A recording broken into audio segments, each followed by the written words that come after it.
My name is Cheryl Bambry, and on behalf of the Norfolk County Sheriff's Office, I'd like to thank you for giving me some of your time today to explain all of the programs that we have to offer to the older adults in the communities of Norfolk County.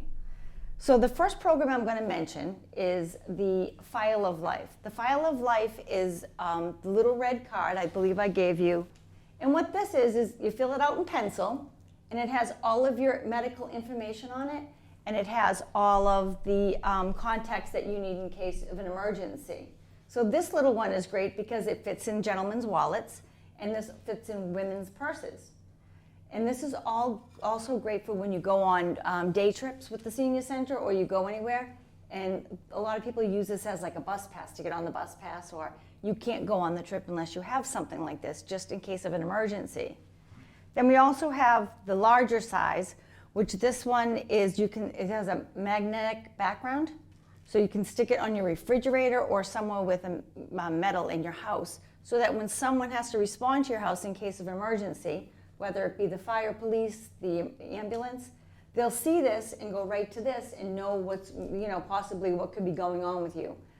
We had this on a gentleman's house in Wellesley one day, and they responded, and they really couldn't figure out what was going on with him, and they saw this and found out he was a diabetic. And they went right into his refrigerator and got the medication that he needed at the time. Like I said, fill this out in pencil, and a lot of times when you go to the local pharmacy, they can give you a printout, and you can pop it right inside here. And also your medical information, like all my medical cards that I have, I put inside this with my purse size one when I go around, so I have it. So that if any medication changes, I can update it. So that is the File of Life program, and that is great to have. And then we have the Frauds and Scams program, which I go out and I just talk about the recent scams that are going around that mainly target the older adults in the community. The grandparent scam, where they say, we have your grandchild here and you have to pay $2,000 or we're gonna keep them in jail. There's a new scam going around that I wanted to just mention quickly, and that is the post office scam. You'll get a message from the post office, or they'll call you and say that they have a package there for you and it's undeliverable. And what that means is they want to get your credit card number. And you'll say, what do you mean it's undeliverable? And they'll say, oh, it's $2.99. We're just going to put it on your credit card. So a lot of unknowing people just give them their credit card number, and next thing you know, they're getting 5 iPads in Washington State, or they're buying new tires for a car. So it's just, I always tell people, whenever you get a phone call or you get something in the mail, your gut feeling is going to tell you if it seems to be too good to be true.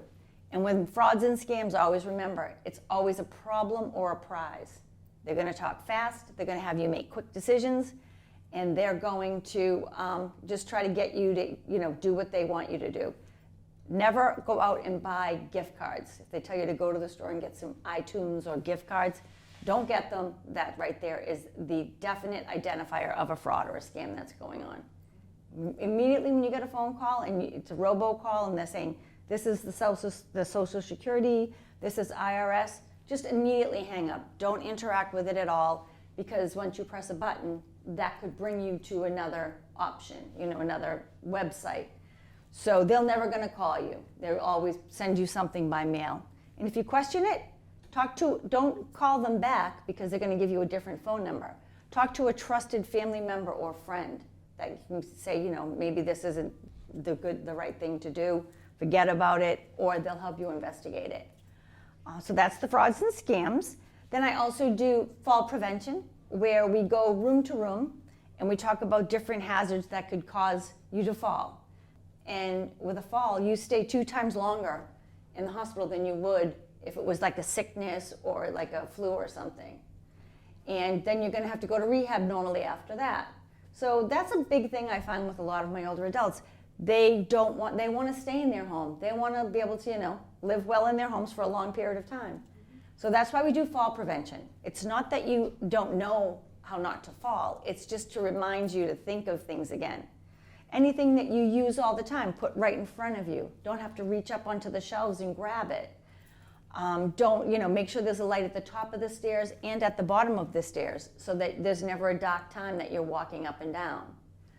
Phone cords, don't leave them on the ground that you're going to trip over them. Another big thing is newspapers. A lot of people slip on the ads, especially because they're shiny and slippery. And people just leave them on the floor on Sundays especially, and they walk by and slip on them. Scatter rugs. There's a million, but I can always come out and talk about those in a different program. So we have the fall prevention, we have the frauds and scams, we have the file of life. We also do a program called the Yellow Dot. Have you guys ever heard of the Yellow Dot? So the Yellow Dot is a nationally known program. And what that is, it's for older drivers. So that is a yellow dot that goes on the back of your windshield, driver's side back window.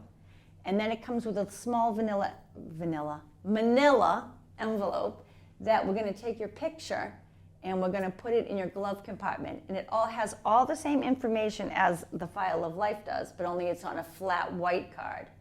So a lot of people tend to take the file of life and pop it in their envelope. So that tells first responders, fire, police, emergency responders, if you're in an accident, they see the yellow dot and they know to go right to the glove compartment to get your medical information. And there's something after an accident called the golden hour. And that golden hour is the hour where after an accident, it could be a matter of life or death. They can save you, or if the injuries are sustained are too traumatic, then they can't. But if they have that envelope, that gives you a better chance of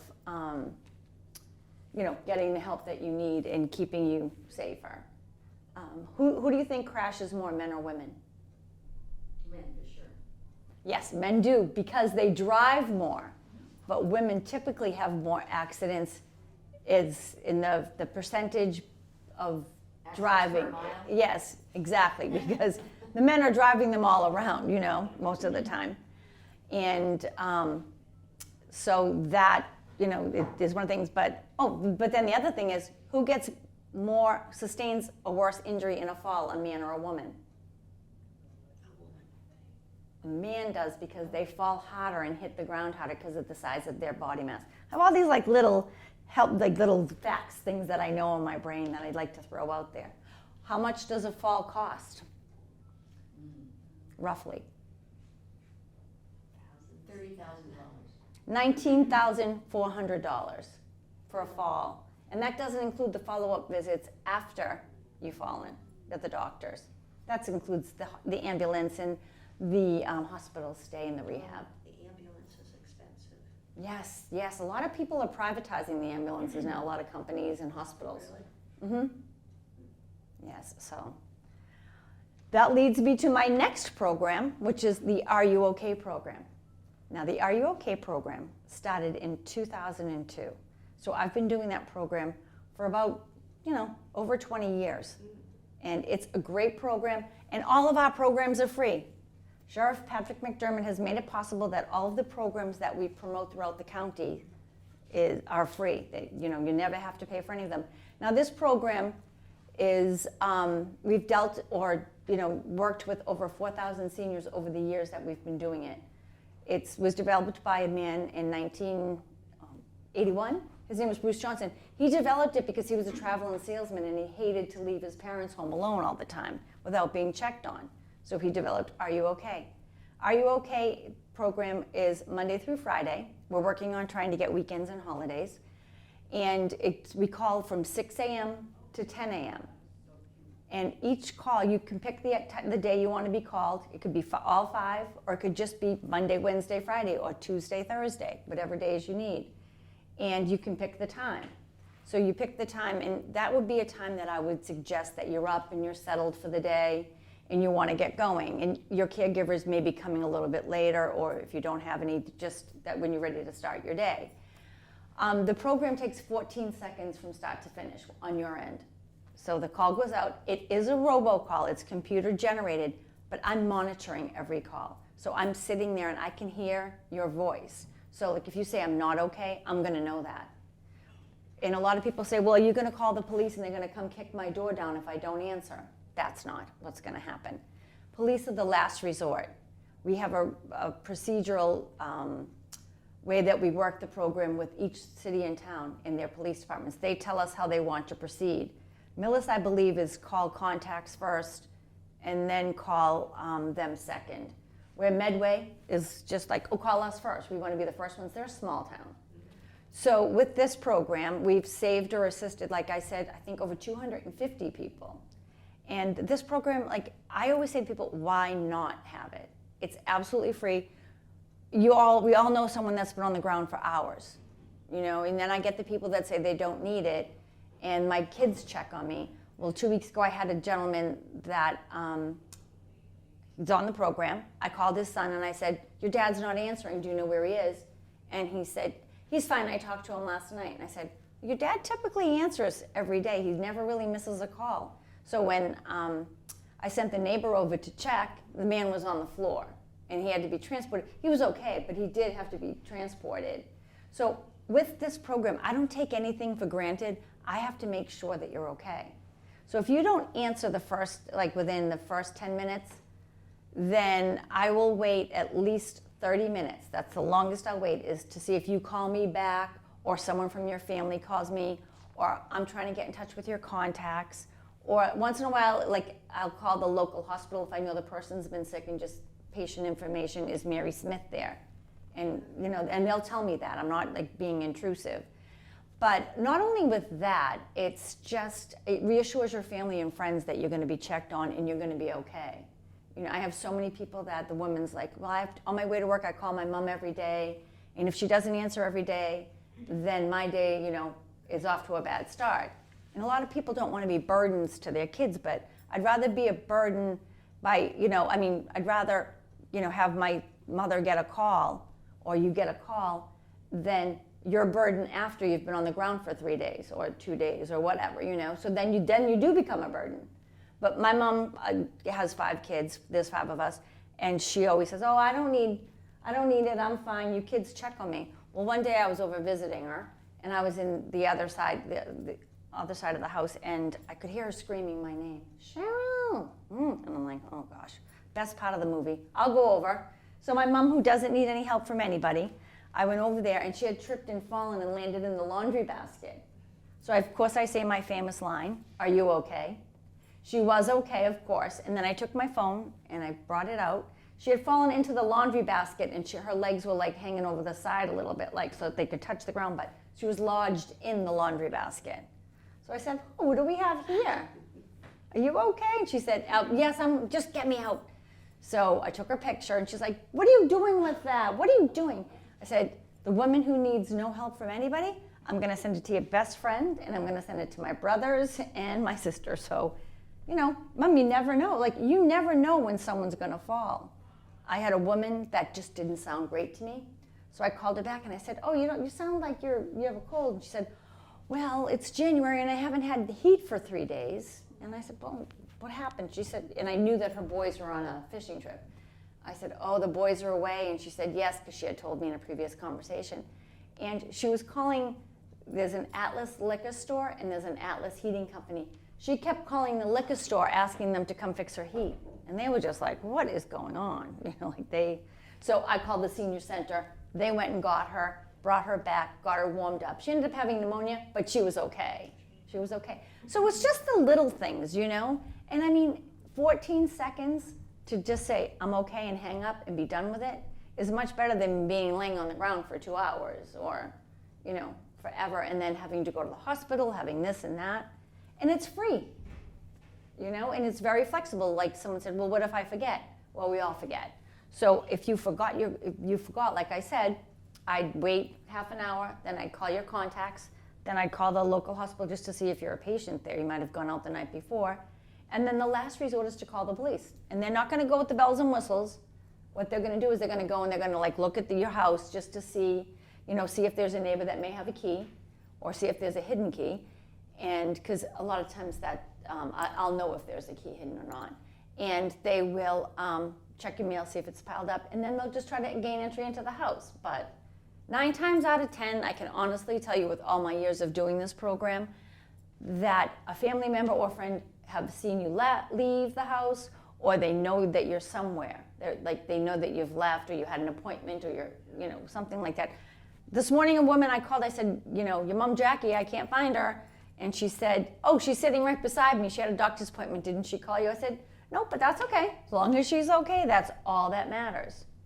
So that's the main purpose of the Are You OK program, is to reassure you that you're not going to be on the ground for a long time, or that your family and friends are, comforted, know you're being checked on. Yes? I have a question about Sure. the call. You said there were robocalls.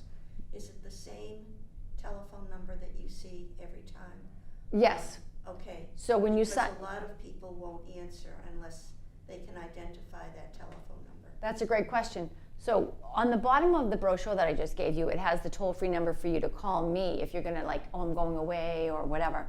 But the number that's designated on the computer, that one phone line, I give you that number. And so whenever you sign up for the program, I call, I introduce myself, we go through the whole application process, which takes 3 minutes, because it's just name, age, if do you have diabetes or asthma, like a medical condition, and do you drive a car?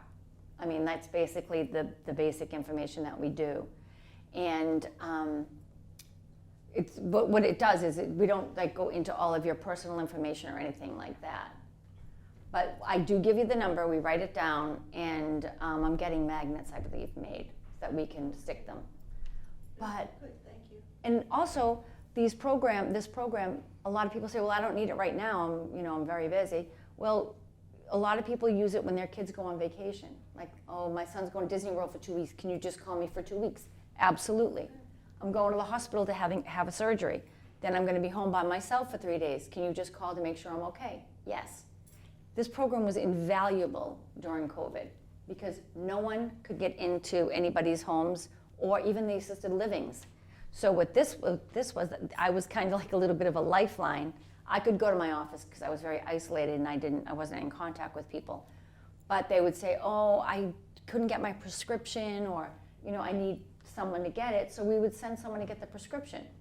I would call the daughter and say, oh, your mom's out. Can you just drop it off at the front desk and they'll bring it up? Yes. I had another woman who was very, very depressed with COVID. She had no one visiting her, no one to talk to. So this was the only call she was getting every day. She loved it, so we just chat, and that's what we do. We did a lot of chatting. Some people ran out of food. Some people didn't feel great. They didn't know what to do. And a lot of times I find that with my people is, I had a woman that said to me, oh, I fell and I hit my head and it's still bleeding. And I'm like, okay. And she's like, well, I don't know what to do. Well, I don't give medical information, but I said, how about we have the police come by and just talk to you and look at you and see, assess you. Okay, well, that's okay. You sure that's a good idea? And I'm like, I'm sure it's a good idea if I call the police to go over there. It's not a strange person. And it's just a lot of people when they're older, they've outlived their family and friends, and they question themselves or they second guess themselves, and they want to show you, I'm independent, I can do this on my own. Where it's just me making a 14-second phone call, and it could just, be that one day where you may not feel great, you may fall, and So in those cases when you're talking to someone, it's a robocall. it's a robocall. And so when they responded, no, I'm not okay. Yes, and then I call them right back. And that's when they're talking to Yes, you. so if they say, no, I'm not okay, or I'm having a bad day, then I'll call them right back. And there are a few people, I have a couple of gentlemen on the program that are very proud. They don't want anyone to bother them, whatever, but one of them a couple of weeks ago just didn't sound great to me. So I called him back and I said, you don't sound good. And he just said, not intrusive, not medical information. I said, you sound raspy. He said, well, I'm having trouble breathing today. And I said, oh, how long has this been going on? And he said, oh, about 3 or 4 days. I just can't really breathe and I can't lay down. So I said, how about we have someone come by? No, I don't need it. I said, will you please just do this for me? Just have someone check. Well, he went into the hospital with COVID, poor thing. He was 85 years old. It's not like I'm not the savior, the save all, whatever, but it's just an extra safety measure. A lot of people say, I have the lifeline. The lifeline's great, but if you're unconscious, you can't press it. And I have more stories than Walt Disney. I had another woman that fell on her wrist where she had it, so she couldn't push it because she was laying on it. She had a broken arm, so she was laying on her broken arm from her fall, so she couldn't press her lifeline. So it's just these programs are invaluable. They're free. They're provided to you, and you know, a lot of people do not utilize them that could. Is the start and stop on the Are You OK program, is it automated? So you call the 800 number, like you put in, you're going away, a stop date and then a Yes, restart date? yes, yeah, a no call date, yep. So like today I got in, so I get to my office probably about 5:30 and I get a call and it was like three different messages. Don't call me today, I have a doctor's appointment that just came up. Don't call me today, my son's taking me away for the week. You know, don't call me January 1st till, Okay, so they aren't plugging in no, dates? no, I do all that. Automated So thing. I do all that. All you have to do is just call and say, it's Mary Smith, I'm gonna be away for a week, please don't call me, these are the dates. I get a lot of people that call me and just give me their phone number, or just say, hey, it's me, I'm not gonna be home, and I'm like, oh, how's this gonna work out? But you know, 9 times out of 10 I can figure it out. Right now we're calling about 150 seniors a day, but we have the capacity to call up to 1,600. So I think that there are more than 150 seniors that could use the program in Norfolk County, the 28 cities and towns. And I say to people, if it's not for you, you may know someone who needs it. Absolutely. And you could recommend it, let me know, call me, and I will call them, introduce myself, and tell them anything they need to know about the program. So Norfolk County actually has more programs than any other county in the state. So we're very lucky in Norfolk County that the sheriff allows us to go out and promote this and do this. And we just increased the staff on our community engagement team so that we can reach more towns. Because right now it's just pretty much me going out doing all these presentations, which I don't mind. I love it. I do my calls in the morning and I go out in the afternoon. But there are so many towns that could use more resources, and we have the staff being trained now to go out and do that. But we're very lucky. The Yellow Dot is a nationally known program, so that's out in like Alabama and certain states, but it's not really that well known in Massachusetts. Thank you so much for your time. I really appreciate it. Well, thank you for coming here. This is wonderful. Any programs, just let me know. Yes, I'd love to. Thank you.